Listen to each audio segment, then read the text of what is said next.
He puli e he ponei, ko whakakise e tau manatu mo tau huhu he tau eke pule. Ke he lilifu palimia Dalton Tangilangi ha koe tau oka he tau pāsese mo e ngā hoa e tau na whoa ki tau ngā honei. Ko kamata e tolu e aho he tau whanoanga koe National Planning Summit. Mo e amana ki ai ke o mai whalo tau nosi mai he motu ko Samoa ki ngā hua ke he whale he tau matua penina he whahe malolo sino. Whakalo whlai atu ko au Westa Pāwihi hane he tau tola tau walatala tutupuri lata e me puli e he pōnei. Ma mawhai tau huhu he tau eke pule ke he palemia ke he whono ke pule ma mhea hini awhi hangawia ke he tuanga he tau puhala wakalele mo e kautaha e New Zealand. Puna mai e tau huhu nei ha koe tau mga aho nei kua nākai whai pū wakalele a tā ke wātu tau tangata ke he motu ko New Zealandi a to hoko ke he lotonga e mahina o ke topa.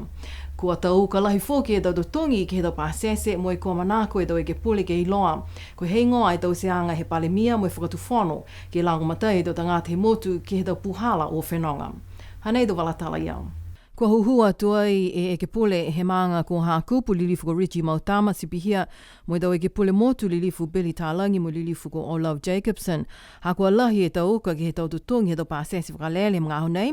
Mo e ngā hoa whoki tau no whoa whakalele ke lata mo e tau tangata he motu ke watu ke lata mo e tau whikau mahuinga he tau mga whao he motu ko New Zealand tunga e tau mauku ke he tau mga honei. Talia e palemia mo e whakamooli nākai la whai ma veheanga ia kua whakamooli mo e kautaha e New Zealand. Ka nākai ni ko e motu ko Niue ne pihia. Pihia ia nākai whai ma veheanga whoki e kautaha e New Zealand mo i whalu tau motu Pasifika he tau ngā honei. Talahaua e palemia tūmau e tau matutakianga he hana tau ofisanga hua mo e kautaha e New Zealand mo i amanaki lahi ke whai ma veheanga ke whakamoli he tau whou. Mai longa BCN News e tau ole he whalu he tau mga whaoa ke tau pāsese he whakawelele mā mea hoi awhi. Ke whua kiange tau no whoa ke lata mo i tau mga whaoa ke watu ke tau mauku tupu whakaofo ke he motu nā ko New Zealandi. Kua uka whoki e tau mga whaoa mai he tau motu kehe ke o mai ke he motu ke he tau mauku whoki lau ia ai whoki mga whaoa he lilifu ko pokatoa sipeli. Koe whaipu whakalele a tāla ia he aho honfu maono ia o ke topa ke o mai e hana mga whaoa ke liwa ki mai ia ke he motu. Koe tau mena pehe nei, ne kua tupe e tau lilifu e ke pole, mo e tau huhu atu ke palemia i neawhi, kua ole whoki e lilifu ko Olaf Jacobson, ke palemia ke tau se taha whakatutalaanga mo e palemia New Zealandi ko Chris Hipkins, hangawia ke tau whakaholoanga wakalele. Ke he whonoanga he tau lilifu he māma he aho neawhi whoki, kua puhala atu ai he ke pole motu lilifu ko Billy Graham Tālangi, e whakamatalaanga ha koe mauku ke he taha he tau lilifu, ne ko ngā hua ke he whānau ke pole he mole he tolunga fule tau, ke whakamaua i ke he tau vase pepa e mo i ngā hua he lilifu ko pokatoa i ki ua lalotoa sipeli. Ko whakaue atu ai e lilifu ko Billy Tālangi ke he hāna toko ua, mga whaoa moe sipihia moe maanga ko liku tamahaleleka ke he mo i ngā hua he lilifu ko pokatoa sipeli. Ne whakahoko he pungi he māme hao nei e tau whakaholoanga whono ne whakahingoa ai koe National Summit. Ka māta he aho nei ki whakaosi he aho tuloto he whahitapu nei. Koe matapatu ka kano ke he tau whono nei ke whaala ki he tuhi wakai koe National Strategic Plan uawhi hongfu maono ke uawhi ufu maono. Ke kisia tuanga he tau mitaki pui tau ke lea ke he tau matanga hua kua whakataka ki loto he tuhi wakai nei. Hanei tau walatala iam. Kua manaki whoki ki he tau whanoanga nei ke whakatūtāle tau mena kua lata ke putoia ki loto he tohi whakai whou. Kua manaki ke kamata he tau wāwhi ua fulmafitu ke he wāwhi ua tolungu fulmafitu. Kua kisia ke pungi nei kua whakalataha atu e tau takitau ki he tau matakau ngā hua whakatu whano, tau awhisa ngā hua, matakau pule ngā hua, tau hukui whakatu whano New Zealand mo Australia, mo lau tolu ne putoia ki he tau whakatūtālanga nei. Kua whakamatala e palemia lilifu Dalton Tangilangi mo hana i ki pule langmatai lilifu sina he mana he kau. Pehe mai e palemia ki he hana whakamatalaanga la he mahuinga e tau whakatūtālanga nei kua whakahoko he whahitapu nei. Kisia ki he mga hala nei kua lahi mo e long e tau le kua, kua lauia e tau momoui he tau tangata, tunga ke hiki ki angamatangi, tokolunga he tau totongi mai tau koloa, toko ngā hoa he tau tangata ngā hua he motu, mo e long atu whoki. Pehe mai e palemia mana kia ia ke puhala atu e tau whakatūtālanga nei, kia siha ke hala tau tōla tau ngā hua tau tangata, mo e tau mamana ki anga ne kua whakatoka ki loto he palana Niue kokaina. Kua whakamatale ke pule langmatai he palemia lilifu sina he mana he kau, he pungi nei ke he palana koe Niue kokaina. Hanei e tahawala he whakamatalanga he lilifu ko sina he kau. Koe palana nei mo whakangahua ki ai ke he asi hake. Liu whakafou mo e tālanga e kaina hātou tōru. Koe whakatokaanga tālanga mai he whakatuwhono hongo fulmafitu e ni kua mole. Koe whakatokaanga nei kua toka ki ai e mo he misi he whakatuwhono ke liu ki kise. Mo e asi hake e hātou tōru a kaina nei ko Niue. Mga hala nei, koe lakaanga whakamua laia. Hanei kua tahe tohi ni kua omoe he kapineta. Mo e kua lolomi mo ngā hua au loa ki ai. Nā kai koe whakausianga hanei, ka koe ka matanga. Amanaki ke laifi mai ki lunga e whaulua pulenga, me whaulua lot matala, ke whakahakuhaku e ngā hua. Niue ko kaina. Koe hingoa ke whakakise e au loa he tautangata niue no nofo motu. Kua whakausia ia e tau whakamatalaanga ke lata mai hawhangianga he whono National Planning Summit nei ne kua whakahoko he pungi nei. Ke māma pungi, tau whakahoko e tau whonoanga mai taonga Niue, Finance mo Economic Development, Private Sector, pihia whoki ke he Governance. Tau whakausi ke hautuloto ke potanga ngā hua mai tau tangata Social Services, Infrastructure, whahinga hua takatakai motu, mo hiki ki anga matangi mo tau whakakisianga, mai he National Planning Summit wawhi uafuru matoru, ICT Developments, mo whakausi ke he tau whakatokanga o nono ki mua, ke he tau wawhi uafuru mawhitu, ke he wawhi tolungu furu mawhitu. Ko longa nei fōki he whānau e ke pule he māmehea hoi ne awhi kua manaki ai whakatu whānau ke ta mai whālua tau nosi ke langamatai do ngā hua ke he whāhinga hua malolo sino he mahina fōu. Pihia e tali he iki pule whāhinga hua malolo sino lilifu ko Sonia Tālangi ke he tau huhu he ke pule motu lilifu ko tau Vewe Jacobson ke he whānau he māmehea hoi ne awhi.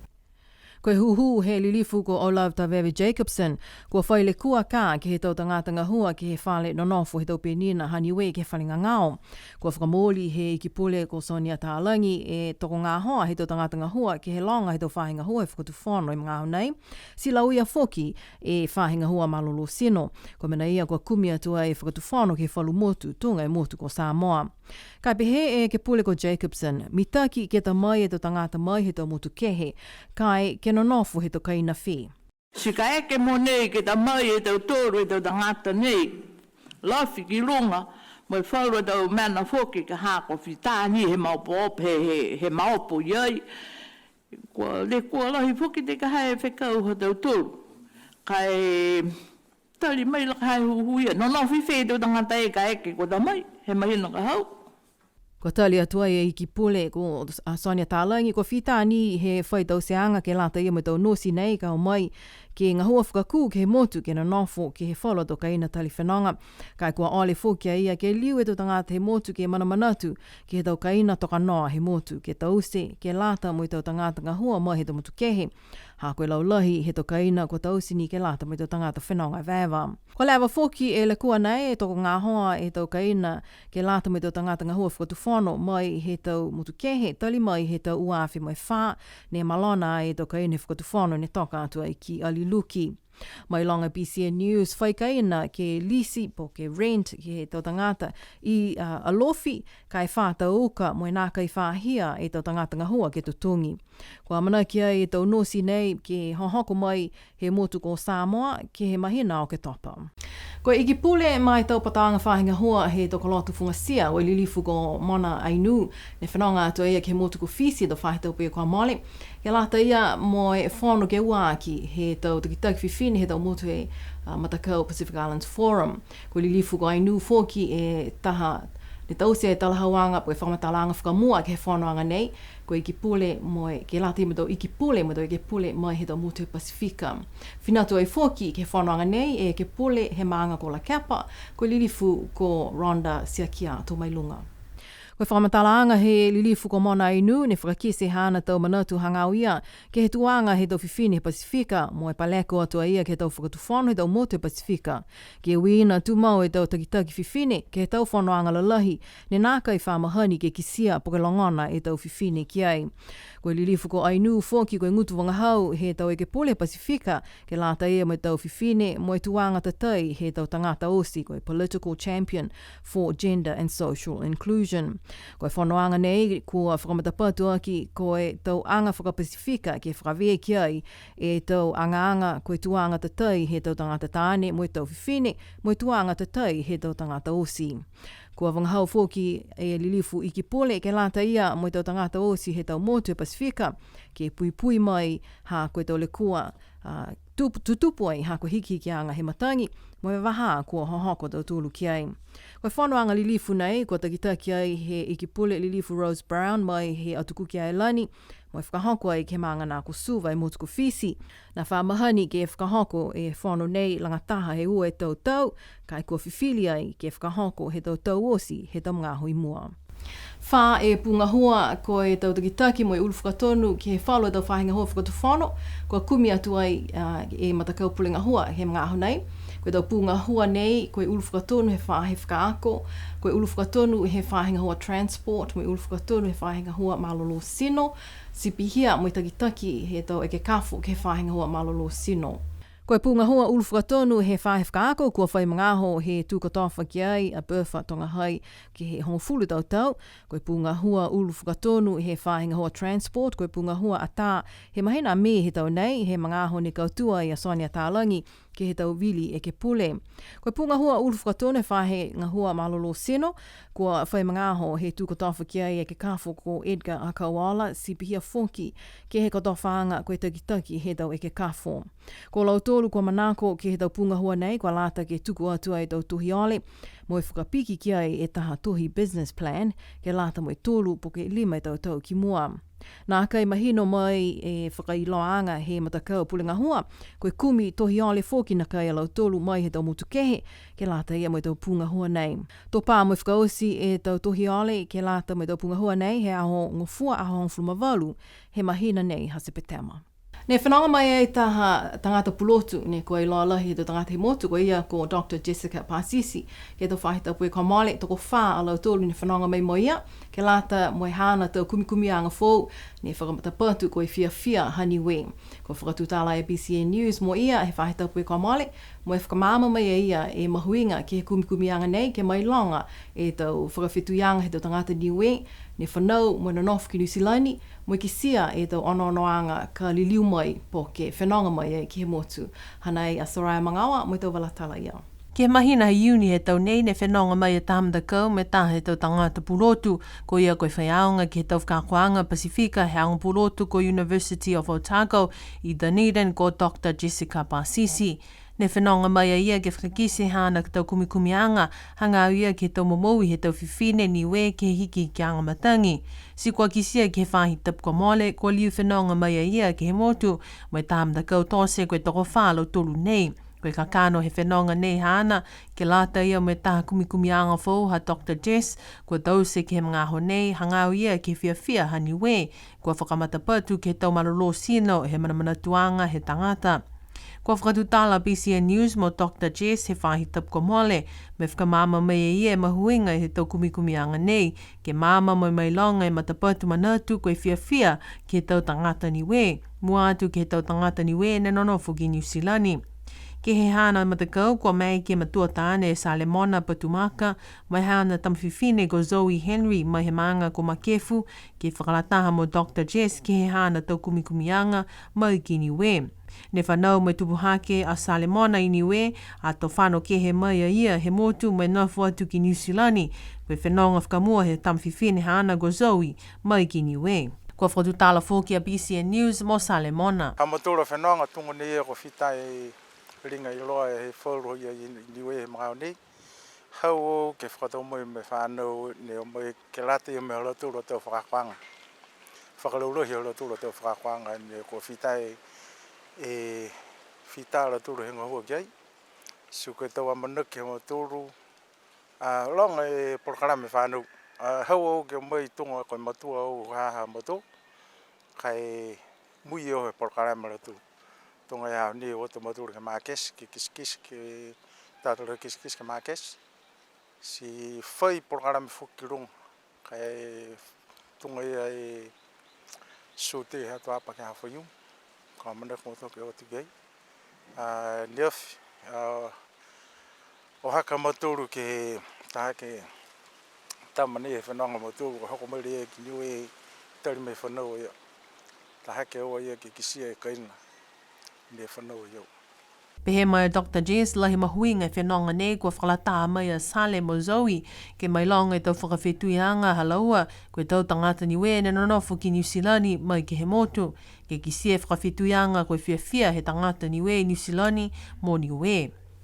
Ke he whāhita puka male, ne kamata e tau whiua World Bowls Championships ua whiua whumatolu ke he Takawina Gold Coast i Australia. O atu e mtakau olofu Apollo ha Niue ke he tau whiua ia. Pesidi he nā kai hoko sia lau tolu ke he tau whakahikuanga he whāhita puka male, kau tū a lau tolu ke he whalo tau whiua nei. He tau ahone whetoko e a lau tolu ki ai. Koe tapu whakahikoa nei ha lau tolu he whetoko ke he tau whiua ia. Moe amana ke lau tolu ke liliuma i ke motu he whāhita puka hau. Toko hongo fulu a lau tolu he mtakau olofu Apollo ha Niue ne o atu ki Gold Coast ke whetoko ke tau whiua World Bowls Championships ua whiua fulumatolu. Toko whango fulumatolu e tau motu ke he lalolangi ne kua whetoko ke tau whiua nei. Ne whakahoko e hawhangianga he aho ngofua he whāhita puka mole mo e kamate tau whiua he aho ua. Mai he whāhita puka mole ke fufuta he tau whiwhine pele toko taha ko Joy Payroll tōle tau whiua hana ne kautū mai he hiva tu fitua ia ke he hana weweheanga. Ke he fufuta he tau whiwhine pele toko whā ko Lindsay Talangi, Chris Hipper, Catherine Papani mo Bilana Mutufou taha ni e whiua halo tōlu ne kautū mai he fitu tu ono lau tōlu ke weweheanga ia. Ke fufuta he tau tāne pele toko ua ko Keith Papani mo Greg Funaki, ua e tau whiua halaua ne kautū mai he hiva e tau whiua he katoa, tu hiva laua ke fufuta nei. Mo e weweheanga he tau tāne pele toko tolu, taha ni e whiua halau tolu ne kautū mai he fitu, tu valua lau tolu. Koe tau whakahikoha nei he mtakau olofu Apollo ha Niue ke whetoko me halau tolu a tau malolo. Whakau e lahi kia Lindsay Talangi mo Bill Wakawhi mo tufou ke tau ata ne kua whakaonga ke he whatala nei. Mai he whiha e tau whāhitapu ne kua lauia e tau ngahua, he tau tangata ngahua puhala tū, he kautaha China Railway, First Railway Group, ha koe tōlahi e oha kua liwa lau tōlu ngahua ke tau puhala tū, he tau whāhitapu nei, ka mata mai ha kupu ki a Vasele. Kua kisia foki ke he tau mga nei ngahua foki whalo lau tōlu tau puhala tū i Alofitonga. Tā piu ki whanua kula. Kua hata ki atu ki he tau tangata whakaholo pile wafi ke mai longa e tau tangata ngā hua ke he tau puhala tū e tau mga nei si whakaholo whainene e ham tūlo tau pile wafi. Ko liu fōki ni e tau numela ko visi hongo fulmahiva ke tō hifo ki lalo he tau mga nei toko ua ni ala ua ne kua pikisia ke ngā ngāo mo e nonofo puipuia e tau mga nei.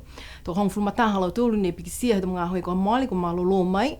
Ka pihia e tau whakailoanga ne kua moa mai e whāhinga hua malolo sino he māme haho i neawhi. Tu mau e tau hāta ki anga, hanga uia ki he ngā ngā ko visi hongo fulmahiva he motu, ko mai ki puhala atu ki he tau kupenga hila, covid19.gov.nu. Ke whakaosia ki tau walatala tutupu i he pauli i he pōnei tōlahi e mitaki mo i fulfruala he tau whakaholoanga ki lāta i me aha whakatātā he maanga ka tuapa uho motu, ne whakahoko i hea whaiumu e whaitapu e kua mole. Mai ke i mtakau puki ata mo e whakapulu atala a BCN, ke watu e tapaki e tau tala nei. Hana ia Soraya mga oa, mo i tau walatala ia.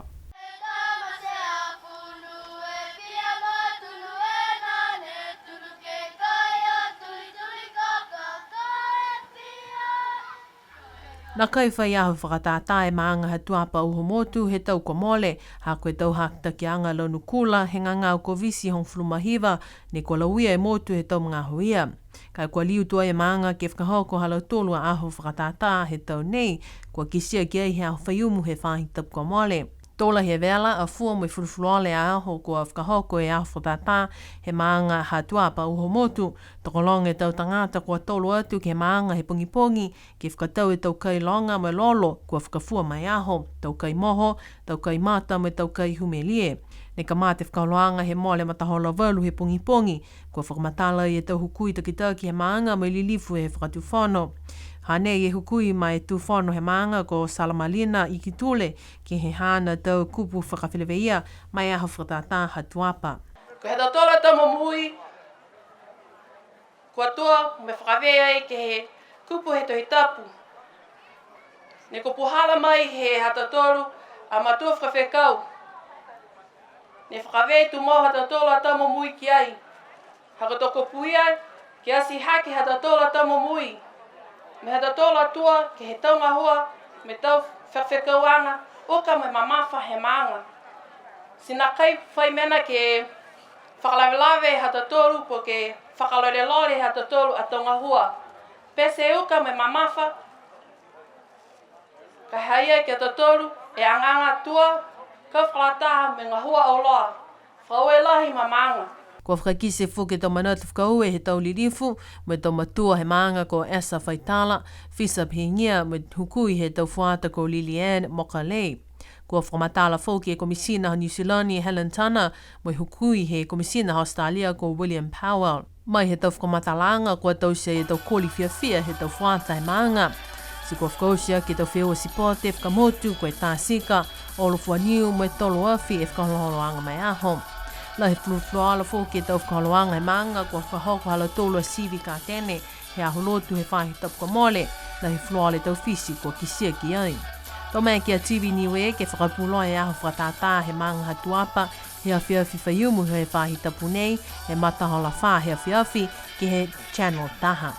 Fulufuluala mōli e aho whakatata he maanga ko tuapa uhomotu. Amana ki atu ke aho whakatata he maanga ko aluftuke lau he tau whahitapu e i mua. Ka pihia hatau tōla tau walatala tutupu, ke la te eme pūli he pō nei, riu matutaki mai he pō tulato, ke la te eme tau walatala whakaperitania, mo Saraya Mangaoa, kai tuku atu tau ui whakamrina ke la te eme pūli he pō, mo nini pō nana whaa.